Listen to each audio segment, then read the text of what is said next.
For those of you listening who are professional brewers, I'm here to tell you that planning brew schedules just got easier. Starting now, Imperial Yeast guarantees that commercial orders up to 20 liters of 3 of their most popular strains will ship free if they're not in stock when you place your order. So in addition to pitching right with the highest quality yeast on the market, they're promising that yeast will be ready when you need it or shipping is on them. A rad deal from a rad company. Whether you're a pro or a home brewer, if you haven't tried Imperial Yeast in your brewery yet, it's time to up your game. You can check out everything Imperial Yeast has to offer and place your commercial orders at imperialyeast.com.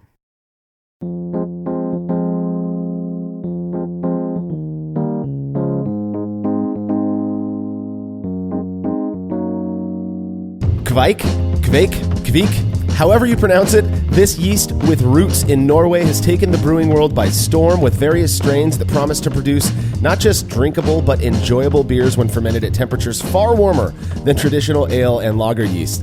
Given the relative novelty of Kveik on the global scale, we're all sort of learning about its intricacies as we go on.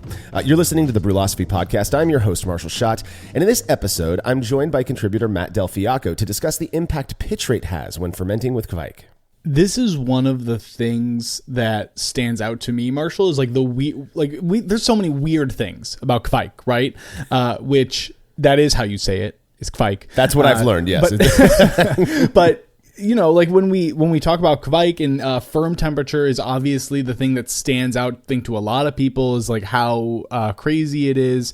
I mean, one of the first commercially available ones that I know of was Hothead from Omega, which, you know, as the name indicates, like firm temperature and how warm these strains or these blends can be fermented is what stands out. But then the other part of it is that anecdotally, low pitch rates are also entirely reasonable and like almost expected. Like when we did the other one, we'll talk about this, a standard pitch rate was seen as like drastically over pitching, you know? So it's this other thing about the yeast that is a point of characteristic that I really am interested in.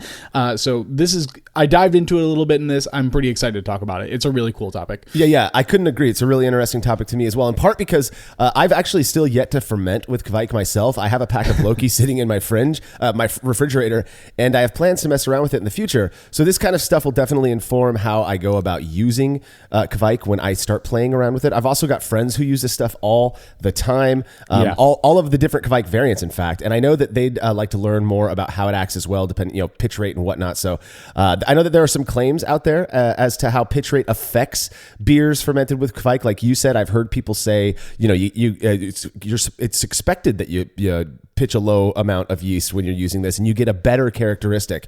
Of course, better subjective, but still, it's definitely said. We actually did an experiment on it, and we will be discussing those results as well. If you're a fan of this show and you'd like to receive a reward for your support, consider becoming a patron of Brülosophy over at patreon.com/Brülosophy. By making a small monthly pledge, you'll receive rewards like access to unpublished contributor recipes, unique discounts at YakimaValleyHops.com, and an invitation to a monthly live Q&A session with somebody in the brewing world. If you're listening to this episode the week it came out, you still have time to get in on the session with Fifth Hammer Brewing's Mary Izette, who also wrote the Speed Brewing book. She's been around the brewing scene for a long time and has a absolute wealth of knowledge. Past guests have included folks like Michael Tonsmeyer, Stan Hieronymus, John Palmer, The Alchemist, John Kimmich, and so many more. And all past sessions are available on our private Facebook page, so you can watch them whenever you'd like to. Learn more about becoming a patron over at patreon.com/Brülosophy. And if you wouldn't mind letting us know what you think about this show by leaving a rating and a review in Apple Podcast or wherever it is you listen to podcasts, we would seriously appreciate it. All right, feedback is brought to you by Brewers Hardware, who specialize in triclover compatible sanitary fittings, conical fermenters, kettles, and brew stands. Brewers Hardware offers a variety of unique items for home and craft brewers, including high-quality stainless fittings at prices with great prices with super fast shipping. Learn more at brewershardware.com, and don't forget to mention Brülosophy at checkout to receive a free gift. That's brewershardware.com. All right, this is a long bit of feedback. Listener, I think it's Tanguy Filbert from Clarksville, Tennessee, wrote in with feedback on bottle conditioning New England IPA. He said, in spite of your seeming aversion for bottling and the little time you spend talking about it, I'll make this bold statement. You can, in all caps, bottle New England IPA successfully. I have proof. He says, I brewed a New England IPA sometime in March of 2019. No hops were added during the boil, aside from the symbolic pellet, thus making this New England IPA virtually 0 IBU. A 20-minute hop stand was performed at 180 degrees F, which is 82 C, with 6 ounces of various hops, during which time the wort cooled to 160 degrees Fahrenheit, which is 71 C. I then chilled the wort to pitching temperature and pitched the yeast before adding the dry hop addition, which he did at yeast pitch, it sounds like. Once stowed in my closet, I resisted the urge to open my carboy under any circumstance. It sat for 3 weeks before I transferred it to a bottling bucket with priming sugar and a couple more magic ingredients. Now, this is the interesting point. He says he used a half a tablet of K-Meta and 2 teaspoons of ascorbic acid, acid, twice the recommended amount. I bottled in 22-ounce bombers, leaving a 1/4 inch headspace. That's it.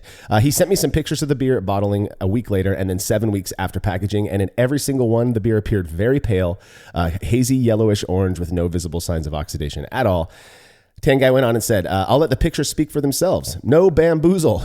I didn't doctor the photos or edit the dates just to prove a point. I drank my last bomber in June of 2019. The color was still the same as it was from day one, and the haze never went away. It was a fresh, hazy beer from the first to the last pour. No purple-gray mess as commonly purported. I'm not claiming it was better than what I can find at the bottle shop, but it was definitely worth making. I hope listeners who bottled didn't rush and spend half their paycheck on a kegging system, because you can definitely bottle a tasty, hoppy, hazy beer, and it only takes your current bottling setup, a couple extra bucks at your local homebrew shop, and the specific practices I stated above. So first, I have so many comments about this. I have so many things I want to respond to. I'm going to start with Pinlock kegs are $30. Yeah, come on now. Let's start there. That's a little much. You can bottle condition, or you can, carbonate with sugar in a keg if you'd like to. So my aversion to bottle conditioning, and I don't know how you feel about this, Marshall. We don't really, because you're right, we don't talk about it too much. Right. I just think it's a pain in the butt. I just don't like doing it because it is tedious. I actually, I bottled up a bunch of old cider and mead that were in kegs that I needed the kegs for something else yesterday, and I hated it. It was only like 20 bottles. It really wasn't even much, and I just did not enjoy it. Yeah. The use of ascorbic acid is actually something that we don't really, I think, ever really talk about. I know Jake actually has been using sodium metabisulfite at kegging, I believe, to reduce his oxygen exposure, or to deal with the oxygen exposure that comes from his kegging process. And so ascorbic acid we definitely don't use, and I don't really know too much about. K-Meta, obviously the potassium version of metabisulfite. Yeah. So I think that it's awesome that you're finding a way to make the process work for the styles that you want to brew for the equipment that you have. I don't think that it's bad at all, and I mean especially with the sugar that is consumed during the secondary fermentation process of bottle conditioning, that's going to consume some of that oxygen as well. So if you've been able to defend against the oxygen exposure for that period of time and it's starting to take up, then awesome. Like that's really, really great. And I'm glad that you're able to get results from it. Couldn't agree more. And I wish there was a way to share these photos alongside the show, but we can't do that. I'm dead serious. When people tell me they bottle condition New England IPA, I'm very, very biased to presume they just, might like the taste of purple. Sure. You know what I mean? Like cloyingly sweet. Yeah, I do. Oxidized. Like it's a little sweeter. Yeah. Definitely. And loaded with hop character. Like if it does diminish a bit, you might not be able to tell how much it's diminished versus. Well, but I'm telling you, the photos that Tan Guy sent me are I'm not a huge any IPA fan. I'll drink it if it's served to me. These look like the kind I would want to drink actually. They look like orange juice. They look nice and pale and hazy. So I love stuff like coming up with new ways to repurpose or I guess just purpose stuff that you can buy at the homebrew shop to better the beer that you're making. And Tan Guy sounds like he came up with a really good way to avoid oxidizing bottle conditioned New England IPA. So thank you for the feedback, Tan Guy. I'm sure others who are listening may benefit from it. And I think that's cool. So if you have show feedback, you can send it to feedback@brülosophy.com or drop us a note on social media. So back in September, when Brian, Jake, and I were up in Yakima, we spent one afternoon recording a couple of shows. You've probably already listened to those already. And at some point, a couple dudes from the Yakima Valley Hopheads Homebrew Club stopped by to hang out for a bit. One of those guys was Josh Holliday, who brought a very interesting beer he called tequila lager. He said the base was an easy drinking lager where he added some agave and lime peel toward the end of the boil. Then post fermentation, he tossed in some oak chips that had been soaking in tequila. Apparently, this recipe has done quite well for him in competition. I think he said it scored like a 39.5 and a 42 in a local BJCP competition. So I was interested to hear what the boys would think. 1 minute beer review with Jersey and Tim.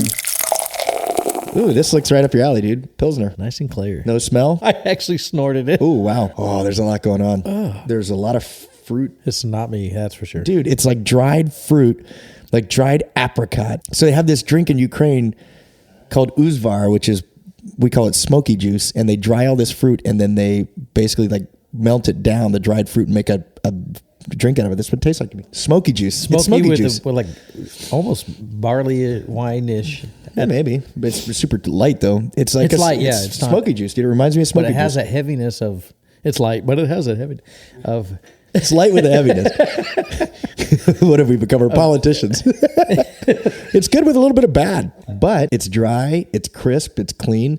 So even with all the weird flavors, I like it. yeah, I'm not liking it. Well, you don't like the weird flavors. Yeah. You're a learned man. You deserve your time. It just doesn't taste that good for me. Oh, there's so much going on. There's like 30 flavors packed in there, but to me, it's smoky juice. It's dried. Definitely fruit, has a smoky dried fruit juice. barrel-y smoke. Like when you chew on like those dried apricots that you get in the bags that like you don't ever eat those, do you? Yeah. That's what it tastes Why like. would I do that? It's grown on me. It's not for me. Somebody should make a beer that says that the name of it is not for Tim. Nah, I just don't like it does have this aftertaste now. It's really fizzy. There's probably a fancy beer word for that because I'm burping every sip I take. Carbonation. Every sip I take. Oh, dude, it's got that smoky juice, dude. Uzvar. definitely smoky. I like it because it reminds me, personally, it gives me a memory of Uzvar. I'll go with a 2 on that one. I'll give it a 5 for the memories. Thanks for the memories. First off, huge cheers to Josh for hanging out with us and hooking us up with this beer. Super cool dude. Secondly, I absolutely love spirits. I'm particularly fond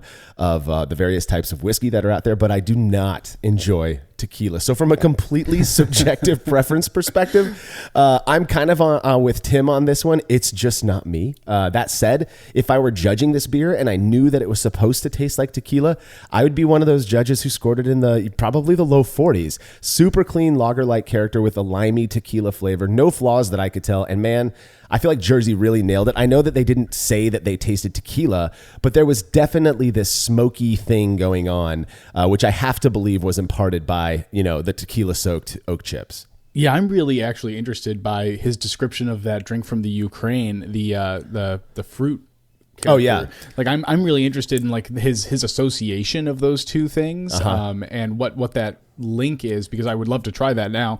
But like with the name tequila, and this is one of the funny things about judging, it's like the way you name something, especially in a experimental category, the way you describe something, you better be damn spot on. Yeah, that for sure. that character is coming across, right? That is something specific that is coming across, because that's all the judges have to go on. Right. If I saw tequila lager, I think I would have like a visceral stomach churn reaction to it, just because of my history with tequila. But hearing them drink this beer, like it doesn't sound like that reaction would be appropriate. It sounds like it would, like, because they didn't call out tequila directly. No, not at all. But there was all these like wonderful descriptors that are associated with tequila, or probably good tequila, which I'm not familiar with at all. That sounds really great. Like I would love to try it. It's a really cool idea. I haven't had too many alternative spirit beers. Like I've had some wine quads, some red wine quads. I've had some gin saison, but not too many. I love hearing that people are experimenting with these different like flavor associations. Oh, for sure. And I mean, who hasn't had like the barrel age, some like bourbon barrel age something? Yeah, sure, exactly. But that's all over. Yeah, absolutely. And you don't associate beer with having a tequila flavor. And I admit, like I said, man, I don't like tequila. I will take tequila shots if all the friends are doing it. I can be peer pressured into it. Gross. But I'm not. Yeah, exactly. I'm not going to go out and buy tequila and sit and sip it. I think it's gross. This beer this is not a beer I would order at a bar, because Sure. I just, again, too much going on, if you will. But again, that Pilsner or just like American lager like character really did steal the show. That was the main feature of this beer. It's just that those secondary tequila like features, which I think it was done really well. It's just that they that kind of I wasn't a fan of that on a subjective level, but I think Josh did a great job brewing this beer, and I appreciate him sharing it with us. Matt, I would like for you, speaking of spirits, to send us some Malort for the boys to try. No, you know what? I did over the holidays. I sent some to Ray, sent some to Jason, and like how I mean, I'm sure we remember being in college or just being younger, and you'd have a couple of drinks. You're like, oh, I don't love this, and like 4 or 5 drinks in, you're now like, oh, this is the greatest drink you've ever had. Like, yeah, just because you're getting drunk. Malort is the opposite. The first sip you have is the best one. It gets worse as time goes on. I've only heard bad things. Yeah. Yeah. So. Don't tell Jersey and Tim. I'll get like a 1 gallon Malort age something going, and I'll send it in. It'll be great. Oh, that sounds like fun. Well, if you'd like to have your beer or any other fermented beverage reviewed by Jersey and Tim on the show, you can email me, Marshall@Brülosophy.com, and we will get you all set up. The influence pitch rate has when using Kveik when we're back from this break.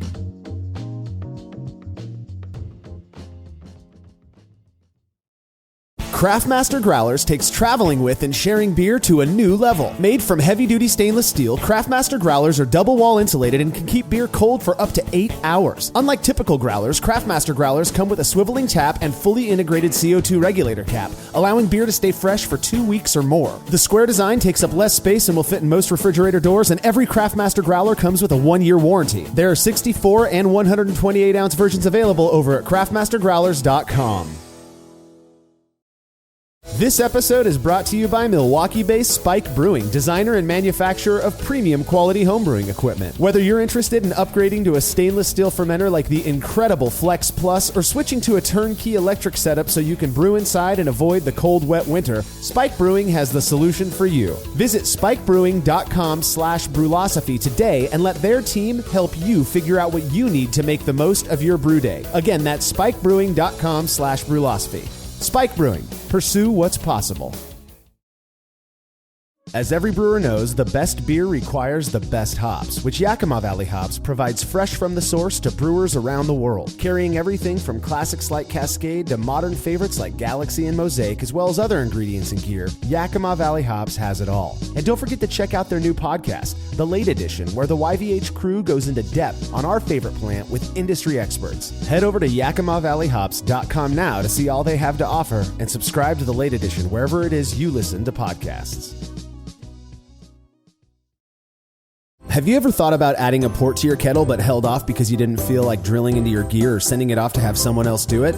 From the makers of the world's fastest counterflow chiller, the Xchillerator, comes the Hangover, the easiest way to add extra ports to your kettle as well as countless other options. Mount a faucet to your keg for easy portable pouring. Set up the perfect whirlpool arm. Hold a heating element in place. All of this and so much more without permanently modifying your gear.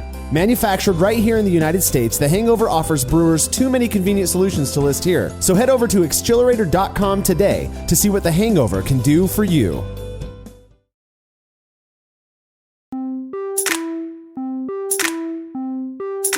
Brewers have been singing the praises of, quote, proper pitch rates for years. In fact, it's one of the most commonly touted contributors to beer improvement, and there are a number of great calculators one can use to ensure they're pitching an adequate amount of yeast into their beer. While overpitching is said to have some impact, the real concern seems to be on underpitching. But lately, some have been claiming that that's exactly what you're supposed to do when you're fermenting with Kveik. Very interesting. Matt, why don't we start off with a little bit of general info on what exactly Kveik is anyways? Yeah, absolutely. I mean, so Kveik is really just the Norwegian word for yeast, right? It is typically when we're talking about it in like homebrew circles or in beer circles, we are referring to a family of yeasts or Norwegian farmhouse strains. And I think we talk about this a little bit in episode 98, which is our Kveik firm temp episode. That when we say it, like we're really referring to blends. Like these are cultures that have been homegrown and maintained over a period of time within specific families or within specific regions in Norway. So Kveik yeast is really referring to this multitude of blends, a really diverse set of yeast blends. Some contain bacteria, some don't. I think almost all of them contain multiple strains of yeast. But as they're becoming more commercially available, a lot of those commercial available Kveik yeasts are isolates, are single strains of yeast that have been isolated from these blends. Some of them aren't. Some of them are actually collections of like a proper Kveik blend. So that's when we say Kveik, that's what we're referring to. The history of it is really, really rich. And if you want to learn more about it, Lars Marius Garshall at larsblog.com is the guy. And he has just an amazing data set, an amazing set of information of him visiting these farms in Norway. Yeah. And I believe actually that Chip over at Chop and Brew has started to do a little bit of Kveik research as well. Yeah, absolutely. In fact, he and I believe Don Osborne went out there with Chip out to Norway to visit a friend of theirs who's really big into the Kveik thing, has a farm brewery type of thing. Yeah. What I find so interesting about Kveik, again, I'm very open about this. I have not used the yeast. I'm a nerd who schedules things out kind of far ahead, and so I've got I know what beers I'm brewing for the next 4 or 5 months. So I've got a pack of Kveik sitting in the fridge, and I'm not afraid to let it sit there for a while because of what I've heard about pitch rates. So, but I have had a lot of beers. A lot of them, honestly, fermented on the commercial scale with Kveik, various strains of Kveik, and when it first hit kind of hit the brewing market, all of the talk was about fermentation temperature. It's why our first show on Kveik was about fermentation temperature. And as we started to move along, and this is just the way stuff works, but as we start to move along and people are getting used to using it, you start to hear murmurings of, but wait a minute, Kveik is so unique. It's such a different type of yeast. You don't have to treat it the same way you do all of these other yeasts that we're doing. I mean, it's so second nature for us to want to pitch the proper rate, amount of yeast. And then Kveik comes along and they're like, no, dude, you can literally just sprinkle a little bit in there. And I just think it's so fascinating that it's shifting the way that we think about, in my opinion, could potentially impact the way we think about yeast in general. Well, so let's start there though. I mean, because you've used the term like standard pitch rate and proper pitch rate a couple times now. And when we say pitch rate, what we really mean is just like how much yeast are you adding to your wort. Right. And you'll typically see that referred to in like cell or number of cells per milliliter per degree Plato. So that's just like the typical equation for how much yeast should I be adding to my beer. And we have these really guiding rules of how many yeast cells would be appropriate for X amount of beer with X specific gravity. And when we say the term like standard and proper and all these things, we use them as these they come up as like these black and white terms. Like, oh, you're making an ale and it's this much, or it's this much gravity, like let's say 1050, then you would typically say that, okay, you want about 0.75 million cells per milliliter of wort per degree Plato. And that would be a standard ale pitch rate, right? But really, pitch rate is, in theory, a relative term based on what character you are pursuing in a beer. Like we have a lot of styles, like especially a lot of Belgian styles or Saison styles, where a standard pitch rate or a pitch rate that might be desirable would be considered an underpitch based on these standard guiding posts, you know? So the idea of having a standard pitch rate is really interesting to me because it is so variable based on what you're pursuing in your beer, what kind of character you do want. Right. Well, yeah. And there's like, when I think of pitch rates outside of what we would consider the norm at this, with what we've learned, I think of things like I don't make Hefeweizen ever. In fact, I think I've brewed one in the decade plus that I've been brewing. But you hear often, if you want to get more, clove, or you want to get more isoamyl acetate, the banana flavor character, then underpitch. If you want to get more of this, then overpitch a little bit. If you want a cleaner beer, so it's not a terribly unfamiliar idea that underpitching might lead to different characteristics or anything like that. Yeah, definitely. And that's what comes up for us in Kveik as well, where, when we've been told in the past, like, okay, so a standard ale pitching rate would be dramatically over pitching Kveik. What that really means is, by pitching this much yeast, you are potentially impacting the qualities that yeast is going to deliver. In the same way, you're going to make it cleaner. You're going to get a beer that has less of that yeast character than would maybe be traditionally appropriate for a beer that is being fermented with Kveik. Which is, in many ways, yet another, we like to use the term lever. It's just another lever. Yeah. Because what a lot of people like about Kveik is the fact that they can turn a beer around in 4 days, right? I mean, You pitch it at 100 degrees Fahrenheit, and then in 2-3 days later, you can cold crash, package it up, and start drinking it.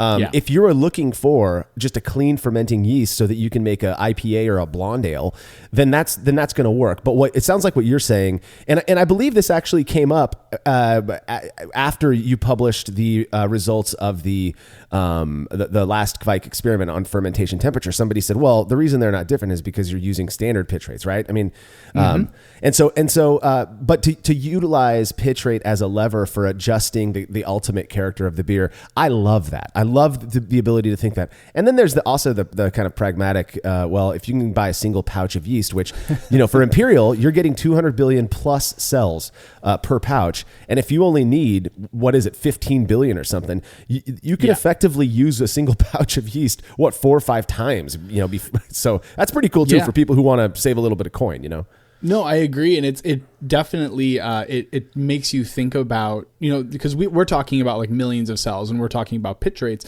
but a lot of the recommendations I see online, just like the anecdotal ones, have to do with pitch a teaspoon per gallon of wort or something similar, right? Where it's these arbitrary and maybe less exact measurements, but because the yeast is so hardy, because it does such a good job, or at least, how about this? It does a job at those temperatures. Like we don't even have to throw a qualifier on it, but because it does the job and turns around results that people tend to find favorable, at those rates, then it's easier that way. It's less of a concern, and you can use a little bit less from those standard pitchings. I mean, think about the one that we recently worked on, which was Oslo, and Oslo we did from Bootleg Biology, and that one is supposed to give you like a lager-like character. It's supposed to be very, very clean, very crisp, and in a lager, we typically would see a pitch rate of like 1.5 million cells per degree Plato, or per milliliter per degree Plato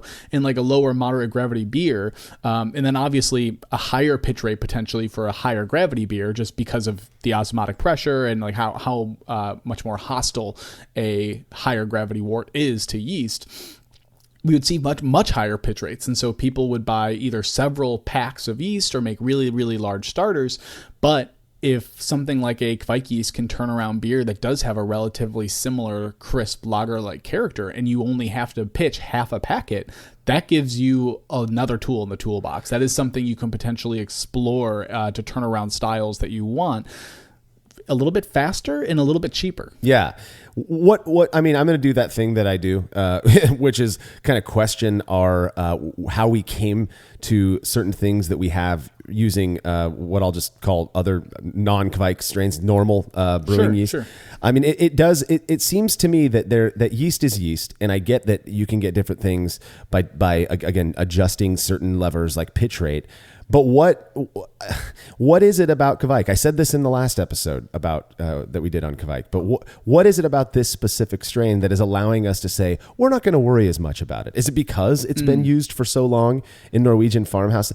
Might it be that we're just kind of a little bit maybe too worried about messing up? So we've made all of these adjustments to ensure the best results when we could get away with. I mean, who hasn't underpitched a beer and had good outcome? I mean, we've all done it, It's not like that's going to be the one thing that's going to ruin a batch of beer for you. So we know that you can get away with doing it, but for some reason, this Kveik stuff, people aren't holding on to it as tightly, it seems to me, as they do. They have, traditional brewers yeast, and it's such a fascinating phenomenon to me, I guess, just to observe kind of from a philosophical sort of perspective. Yeah, definitely. It's I think there's two things that come to mind anecdotally about that. The first is that when we say farmhouse yeast, people expect like an expressive yeast character that we would typically associate with underpitching anyways. Yeah. Like there is a degree of, okay, this is acceptable because this is what we want. Like this character that is maybe would be considered an off flavor in a different context, like a really expressive yeast character, that is actually what we're going for. Like 4VG. I know what you're talking about. Yeah.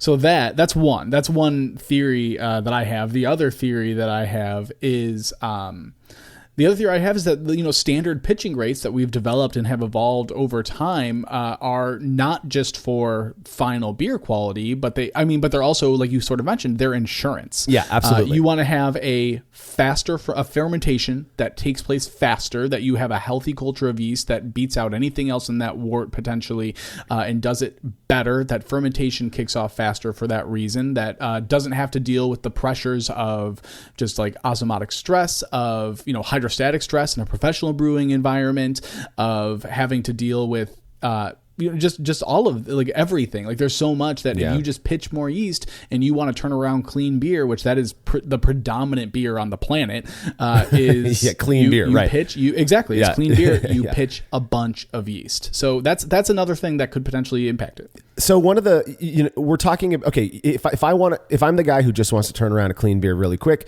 I buy a pack of Loki, pitch a pouch of Loki, and I let my beer ferment in 2 days at 100 degrees and call it good, and we get a clean beer.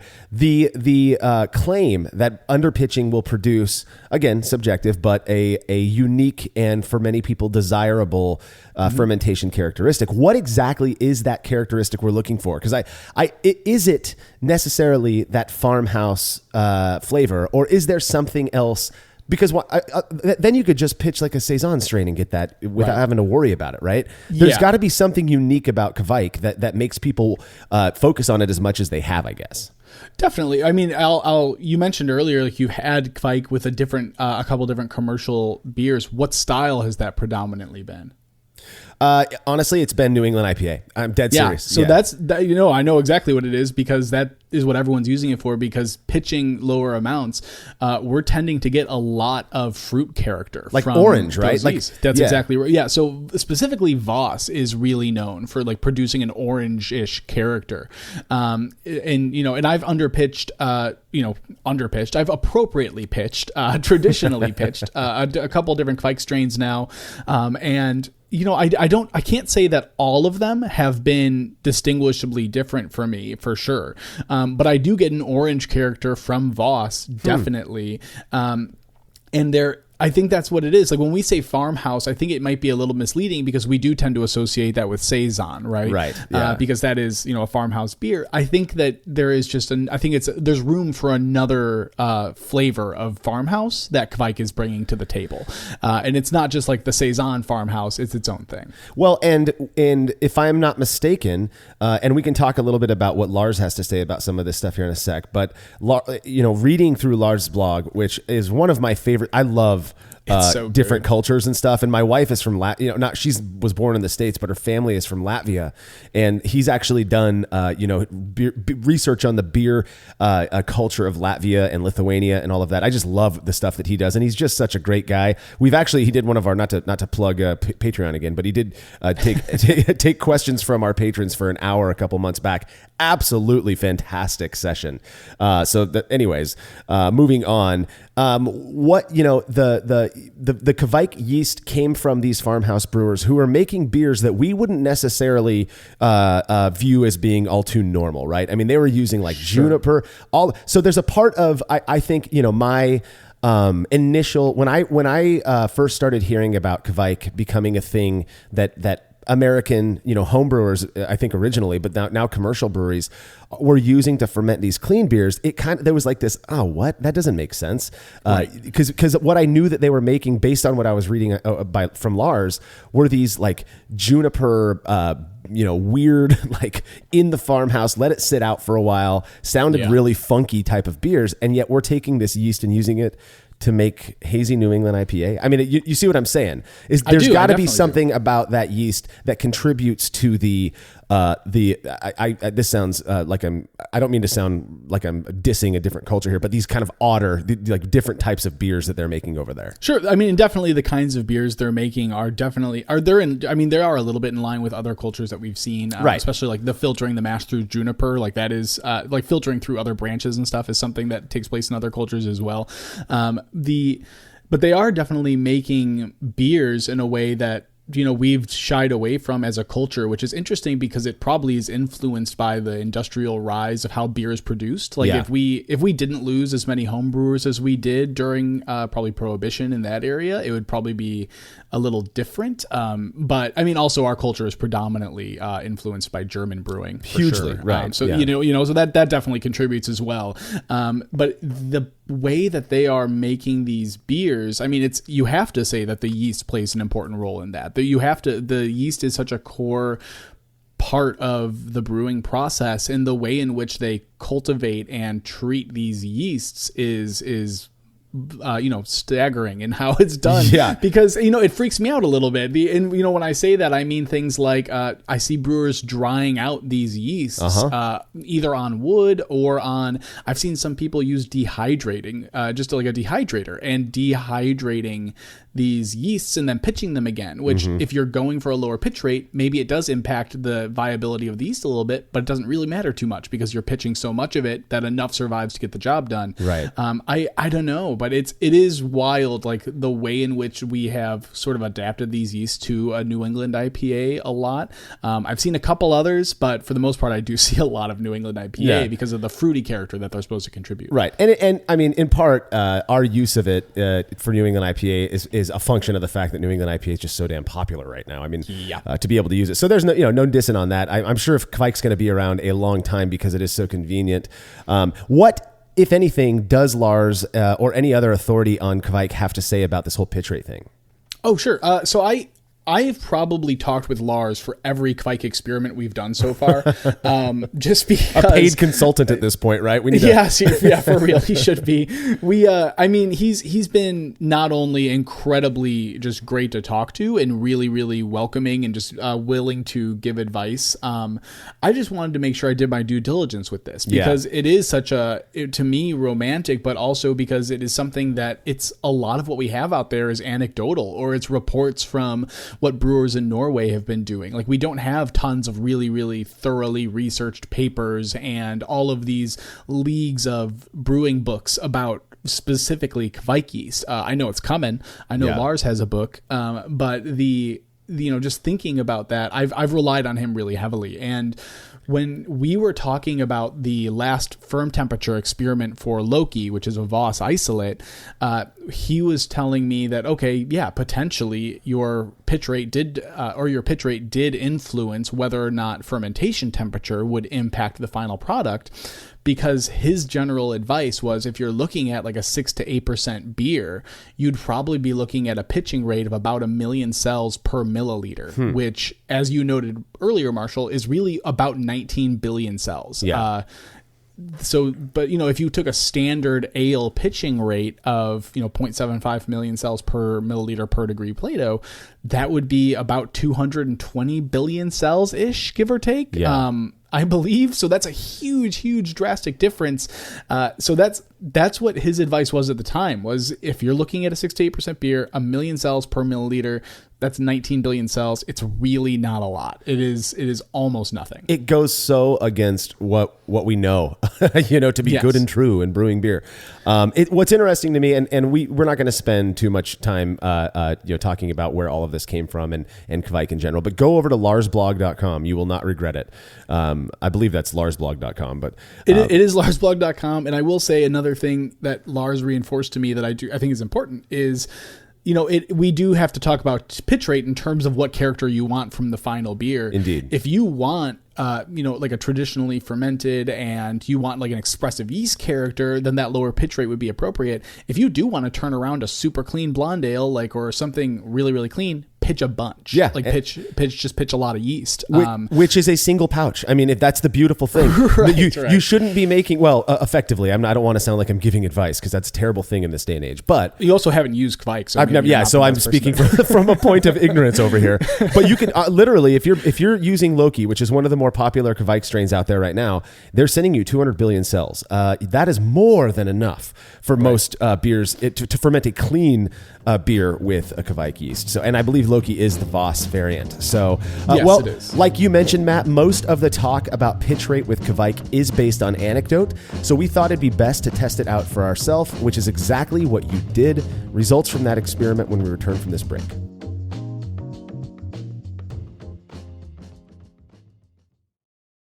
The brew in a bag method has blown up over the last few years, and in that time, it's become very clear that not all bags are created equal. For the best BIAB experience, you have got to go with the Brew Bag. Made from high-quality, food-safe polyester, the Brew Bag is available in both 210 micron for standard brew in a bag, as well as 400 micron, which works beautifully for all-in-one recirculating systems. I've been a Brew Bag user for years and wouldn't brew without it. Head over to brewinabag.com to get the fabric filter that works for you and use promo code TBP17 at checkout to receive a discount. Again, that's brewinabag.com.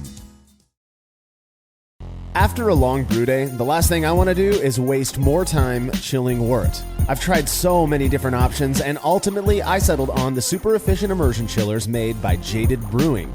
With the King Cobra and Hydra, I'm able to chill my entire batch of wort from boiling to just a few degrees above groundwater temperature in as little as 6 minutes. If an immersion chiller is right for your brewery, then do yourself a favor and check out all of the rad options Jaded Brewing has to offer at jadedbrewing.com, and be sure to let them know Brülosophy sent you.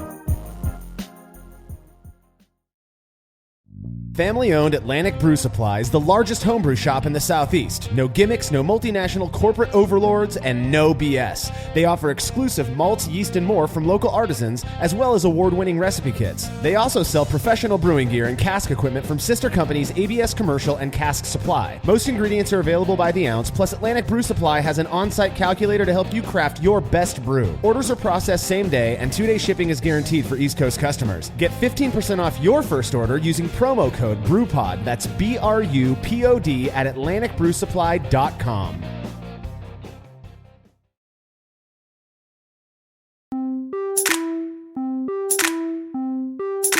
I started paying attention to yeast pitch rate over 10 years ago at this point. Despite the results of other experiments on the topic of pitch rate, I still view pitching a proper amount of yeast as at the very least, good insurance, like you mentioned before, Matt.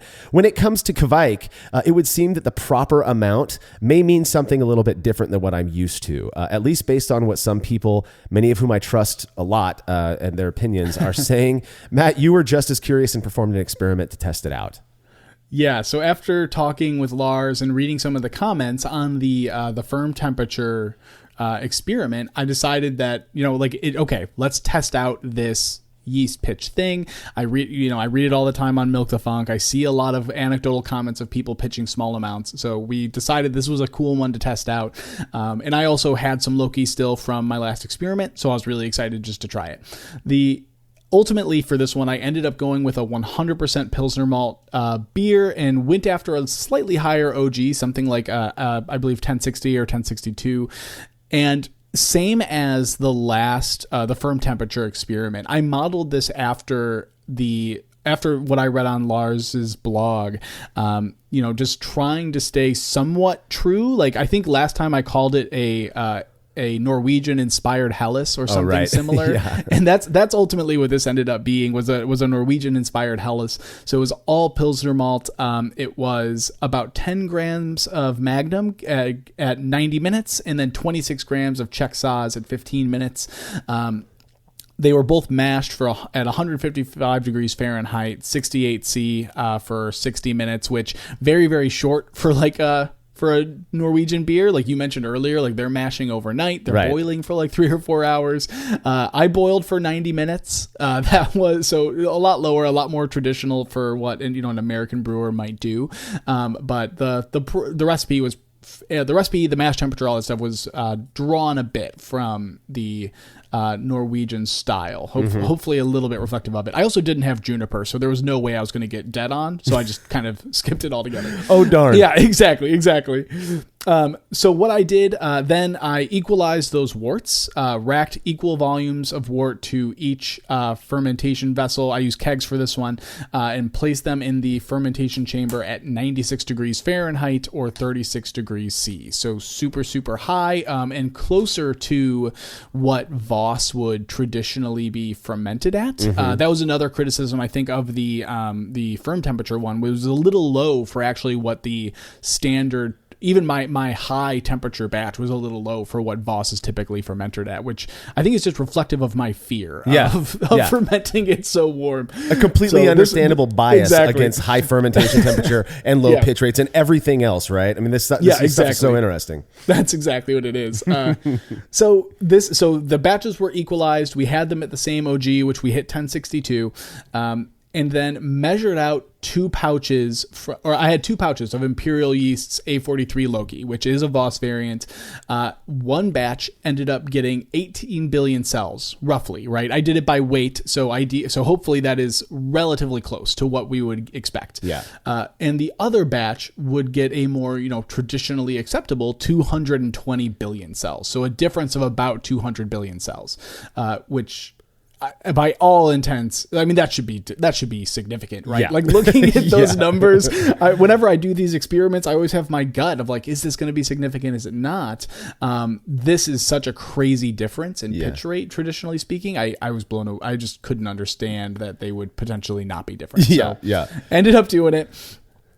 As we would expect, the underpitch batch actually took a little bit longer to show signs of fermentation. The 220 billion cell pitch took off within a couple hours, which, it's at 96 degrees Fahrenheit, so it better. And then the 18 billion cells, it took roughly 18 hours or so. It took, I was overnight, I woke up in the morning, and then around that time it started to show some signs of fermentation after the previous day. So better than I would have expected. I got to be honest. 18 billion cells. I would have expected for it to take 2-3 days. I mean, again, most of us who've been brewing for any amount of time have experienced even pitching a proper amount into a 1060 plus OG wort. You're like, oh geez, I pitched that 2 days ago and it's still not, bubbling away. 18 hours. Come on. That's pretty damn good in my book. I agree 100%. I mean, if you think about some of the, there's a great Mr. Multi article on like cell density and yeast pitching from back in the day. And, a dry yeast pack contains about, roughly 20 billion cells per gram, or like 230 billion cells in a pack. Yeah. I know people who pitch a pack or two of like 3470 or USO5, and they wait 48 hours to 72 hours, especially 72 for people who are pitching like 3470 at 40 degrees Fahrenheit. Yeah. They wait so long for that to take off. So 18 billion cells and it takes off after 18 hours. That's wild. Right. Yeah. So 2 weeks of fermentation, very long for a Kveik ferment. I wanted to make sure that they were both done, that they both had plenty of opportunity to do everything they were going to do. And then hydrometer measurement showed that the final gravity was incredibly similar. The standard pitch was 1.015. The under pitch was actually a touch lower at 1.014. Not at all what we'd expect, but so similar that I wouldn't even call them different normally. Yeah, that's the same in my book. Yeah. Those beers got pressure transferred over to the serving kegs that were placed in my keezer. They were burst carbonated. I let them condition for a couple weeks before serving them. And honestly, off the bat, I could not believe they were almost identical. Yeah. Just appearance wise, they were almost identical. Taste wise, from some of my samples, they were almost identical. I was blown away by how close these beers were to each other. The first thing that that was kind of there are certain variables that we test out where, our main focus is on the sensory analysis piece. Can people distinguish a difference between these beers based on a small little change that we've made, whatever? There are some variables, and this is one of them, where I would have expected to see objectively observable differences in attenuation just based on pitch rate, because we see that so often or hear about that so often. I'm with you. The fact that these were fermented down to the same FG, and then when you pour, I guess, pitch rate, appearance, you don't expect there to be a big, impact, if any impact on the way the beer ends up looking. But I don't know, clarity, stuff like that. I kind of think of all of that as being at least a function of healthy yeast and Sure. such. The fact that these beers finished at the same FG effectively and then looked exactly identical, it starts to get you going down this path of, oh my word, they're going to taste the same. Are they actually the same beer fermented with 100 billion or almost 200 billion cells different account. That's just mind-boggling. So you, before you served these to participants, you did a series of our very, very biased but semi-blind triangle tests. What did you perceive in between these beers? So right off the bat, I'll talk first. What I perceived was that both of these beers had a really nice like cracker malt character to them that I really enjoyed. I always love that Czech Saaz hop character. Oh, yeah. Is just always is so fantastic. I think that the underpitch beer had this really, really subtle apple character to it. And that was more so in the aroma than in the flavor in my mind. But I really think it had a slightly different fruity character to it, which I perceived as apple. I enjoyed both a lot. And that was if I was stretching. For this one, because they were so similar, I actually did 10 triangle tests. I maybe should have explored like a different testing methodology, like some maybe do like 5 instead of 3, but I did 10 semi-blind triangle tests. I got it 7 times, which is pretty consistent, but it's not perfect, right, which is baffling. Yeah. You know? Well, and we talk about this all the time. And I'll say it over and over again that when people put more weight in our individual, perspectives and our impressions than they do the actual data, it just, I don't know why anybody would do that. You were intimately aware of what these beers were on some very, very deep level. There's bias that goes in. That's why we don't contribute to our own evaluations. 7 out of 10 for the guy who brewed the beer, knew everything about him. To me, yeah, you're right. That's pretty decent odds. And maybe there's something to be said about, well, if you know exactly what to look for, that would definitely the people, but pretty good odds, but still not perfect, like you said. And so, you see something like this, at least, I do. And I'm going, well, okay, so then what will blind tasters be able to, will they be able to taste a difference? Exactly. Yeah, exactly. I was thinking the exact same thing, and going into the actual testing for this one, I was actually somewhat nervous because, we always discuss at least, like the variable tested after everyone's had a chance to taste it, all that stuff. Yeah. And this one made me a little nervous to tell people about, because it's a 200 billion cell pitch rate difference. Right. And I was like having such a hard time telling, but so I went to a Joliet Brewers Guild meeting, which was a really, really fantastic group of people. I was so happy to be there. It was actually my first time like in Joliet, which of Blues Brothers fame. So it's a big thing in Chicago to have done that. So I went to Joliet. It was great. And as always, each participant was served 1 sample of a standard pitch rate beer, 2 samples of the underpitch beer. They got different colored opaque cups, told not to talk to each other, all that good stuff. And at this sample size of about 21 people, we would have needed 12 tasters to have accurately identified the unique sample in order to say that it was significant. And ultimately, 9 people did pick the odd beer out, which is indicating that people were unable to reliably distinguish the beers that were fermented with Voss at 220 billion cells versus 20 billion cells. Exactly. Just a dramatic difference. Mind blowing. There are very few, we've done over 200, I think we're almost close to 300 experiments at this point now. 9 out of 21 people.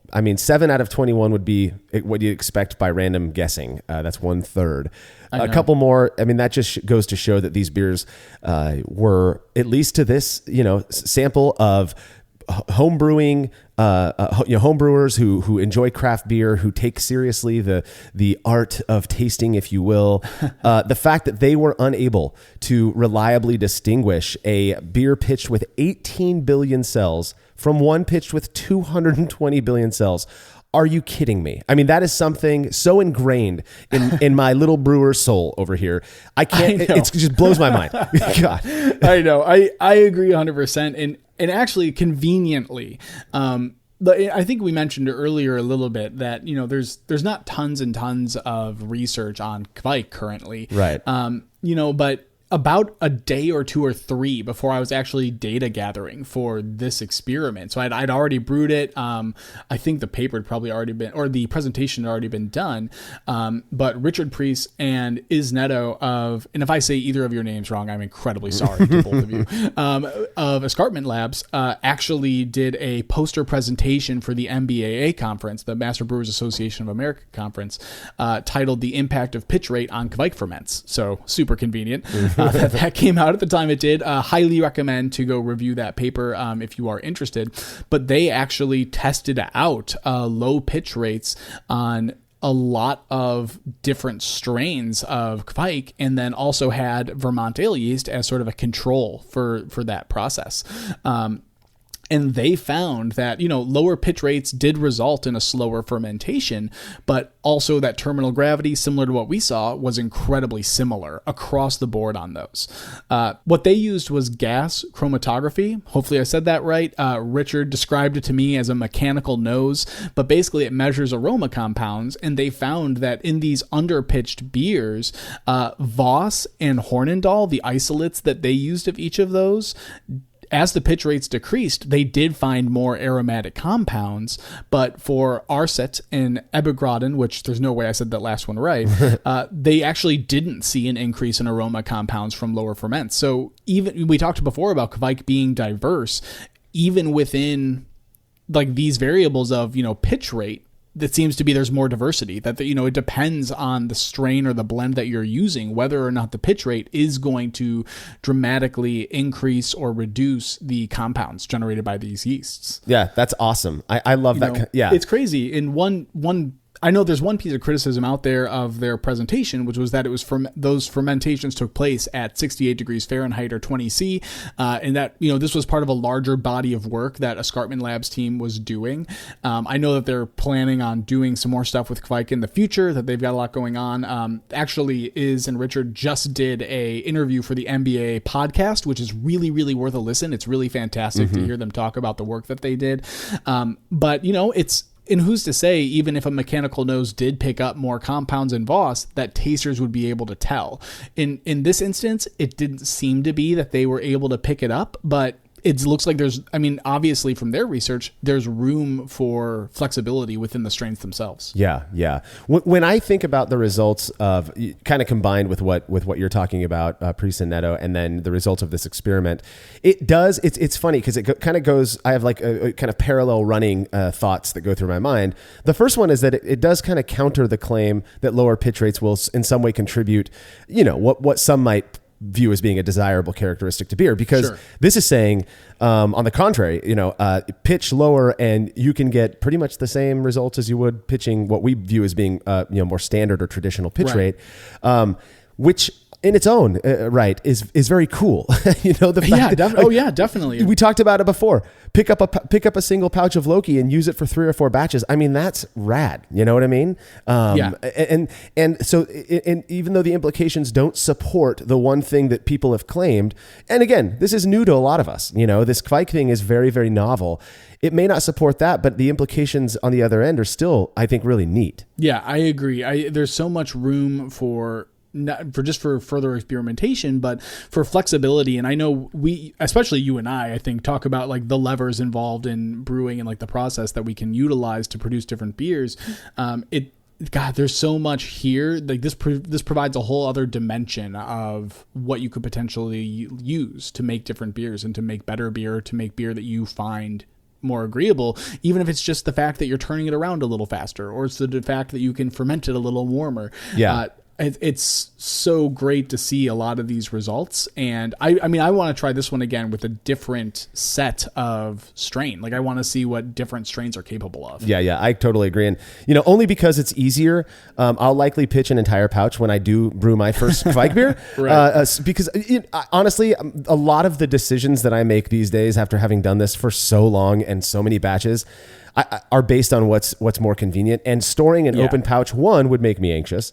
But two, if I were to do it, I'd want to pour it into like a sanitized or sterile jar or something like that. I'm just going to pitch the whole pouch because I'm okay with that extra clean character if pitch rate has an impact anyways.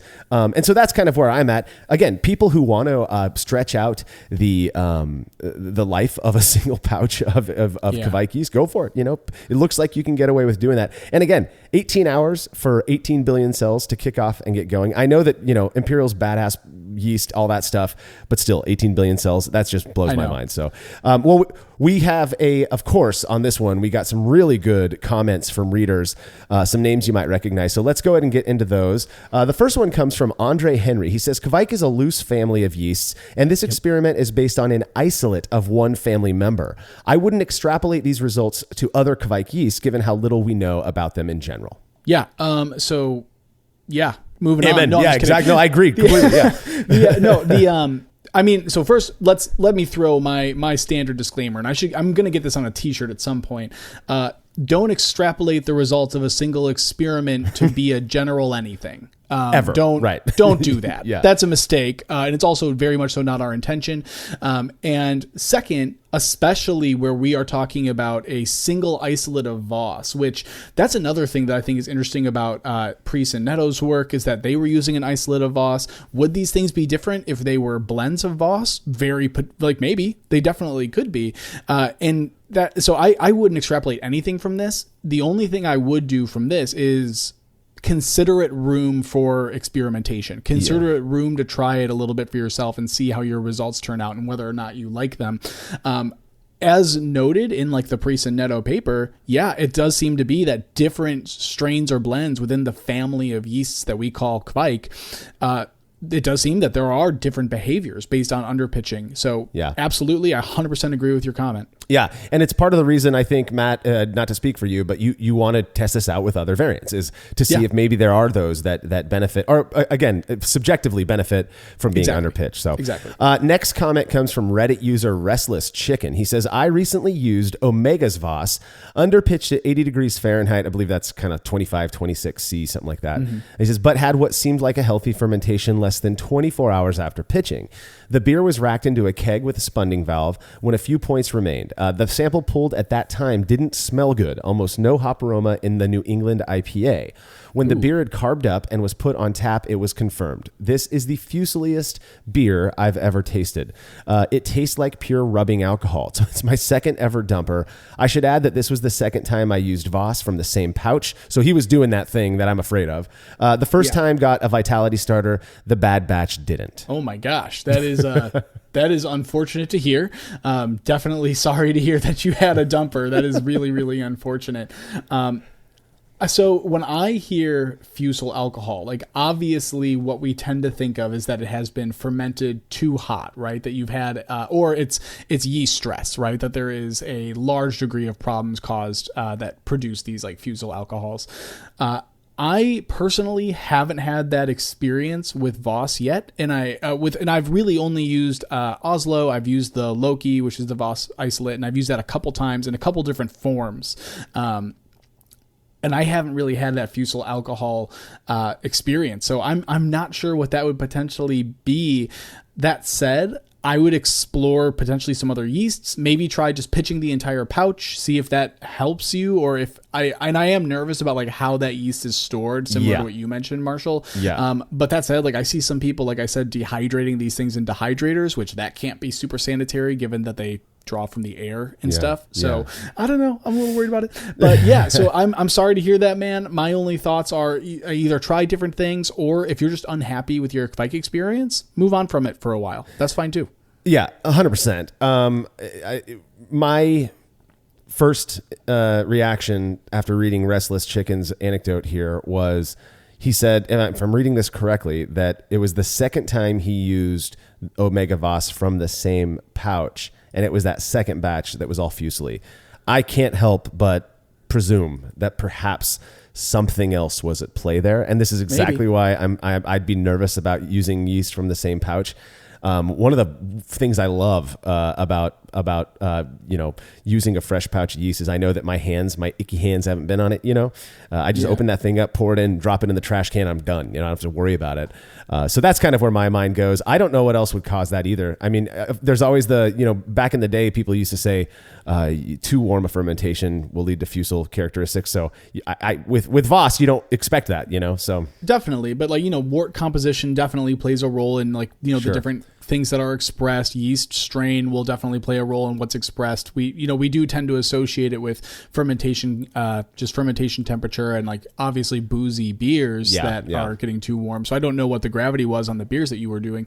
But yeah, I'm surprised by your experience. Maybe just try a fresh pitch and see how that works. But otherwise, take a step back and maybe just experiment again in the future. Yeah. All right. Next comment comes from a guy named Martin. He commented on the article on the website. He says, please make the same test, but with original blends from Norway. Emphasis on blends, not commercial isolates from a lab. There is a big difference. Now, a few folks whose names you might recognize responded to Martin, so I'm going to read those here. First up is Dan Pixley of Milk the Funk fame. Dan Pixley, awesome dude who is just an absolute genius when it comes to all things funky in my mind. He's also one of the co-hosts on the Milk the Funk podcast, which you should all go listen to right now. I think he's one of the more knowledgeable people when it comes to Kveik. He's really dove into this thing. He says, while I agree that isolated strains of Kveik are not the same as the original mixed cultures, I'm skeptical that it'll make a big difference in a repeat of this particular experiment. First off, the Priest data used a blend of Kveik for the Raftevold sample. Secondly, the more strains you'll potentially have, more flavor compounds from each strain being produced. The more flavor compounds being produced, the more muddled the sensory will be. For example, one strain in a specific blend might react more widely to different pitching rates, but if the other strains don't, then they could easily cover up the effect of the one strain. Therefore, if pitching rate is going to affect the flavor produced for any particular Kveik, I would think that the best way to demonstrate this is to use a single isolate so as to concentrate the effect for that particular strain, and then test it again for the full mixed culture to see if that strain's variance has an overall effect once the other strains are introduced. First of all, I'm glad that I accidentally did right by Dan's comment. That's Good. right. Yeah. That's never happened before. No, so I appreciate both comments. This makes a lot of sense to me because obviously there is a degree of how much does the fact that it is an isolate versus a blend. And that blend also contains bacteria. It's some of them contain bacteria. They're not all just pure yeast strains, right? So I would say 100%, I think there probably would be a difference in the character from these beers, or potentially that what I mean to say is that the isolate and the blend may perform differently. And I think they may perform and they may give you different characteristics. Whether or not that would mean that underpitching would be significant in a blend versus a isolate, that I don't know so much. Right. That might be a little different, and I'm more than happy to test it out. I would love to do that. I've actually had a couple offers of some authentic Kveik blends, which I might take up on their offer and try that out soon based on this comment. But I lean towards what Dan is getting at, which is maybe there would be a difference based on which blend or which yeast is being utilized, but it's hard to tell. It's hard to make the conclusion that it would be that. So I think it's a good comment, and I think that leaning into the blends versus the isolates makes a lot of sense. But I don't know that it would change our results. Yeah, I like what Dan is saying. He's not saying don't do it. He's saying he's just not sure it would. I'm not sure that this is going to have the impact that Martin is proposing. I mean, Martin says there is a big difference. I agree that there's likely a big difference between a beer fermented with a blend, a Kveik blend, versus one fermented with a single isolate. We could test that out in the future, perhaps. I'm not sure that if once you introduce pitch rate as another variable, that you're going to see those differences because precisely of what Dan said. Now, coming in with kind of an alternative perspective is our friend Don Osborne of of BrewTube fame. If you haven't watched Don Osborne, he was one of the few dudes who I was watching way back in the day. Still go back to some of his, they're very nostalgic for me to watch now, his videos. Just go to YouTube and search homebrewing Don Osborne. Great guy. He said, a frequent and traditional Kveik brewer I know in Norway is always suggesting to underpitch and ferment very warm up to 100 degrees Fahrenheit, 38°C for several of the original strains. Using something like that, he's referring to a blend, also underpitching, might make a more noticeable difference. But then he goes and says, then again, maybe not. Definitely the eternal like asterisk concession of maybe not, maybe. Sure, but and I 100% agreed. A blend may perform differently. Like, and you know, going back to Martin's comment a little bit, like we know, like obviously chemically, that the blend versus the isolate are different things. Like they contain different strains of yeast. Some contain the bacteria, some don't. So we do know that they're different. Whether or not they would return a significant or not significant result to a specific experiment may be different. Right. Would it behave differently? Probably, absolutely, because they're chemically different. But would they be distinguishable? I don't know. That's where it becomes fuzzy. But I'm totally open to doing more of it, and I love I actually really love the idea that, or there seems to be like more and more. Nostalgia is not like the right word, because I think it's just in my head because you just used it to describe BrewTube TV. I've influenced you, Matt. You have, yeah. You've definitely thrown me off a little bit, but I'm thinking more so like this idea that people are, emotionally invested in the blends versus the isolates, right? Like this kind of route to the use of this yeast, and I really love that.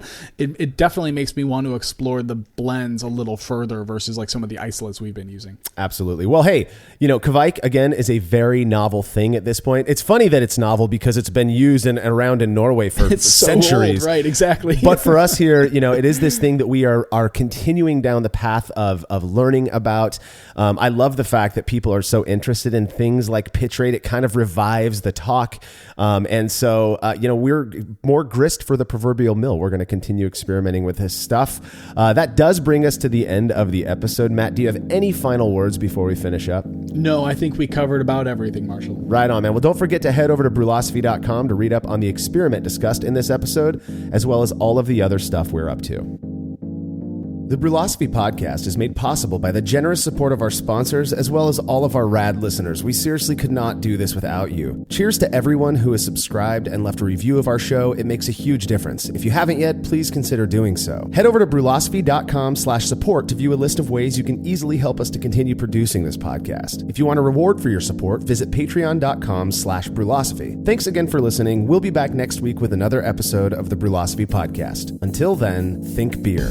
Start off the morning with some hot tea, lemon and honey cause it soothes my throat. Put some herb in the bowl, yeah, it's homegrown. Ain't gotta go through the middleman no more.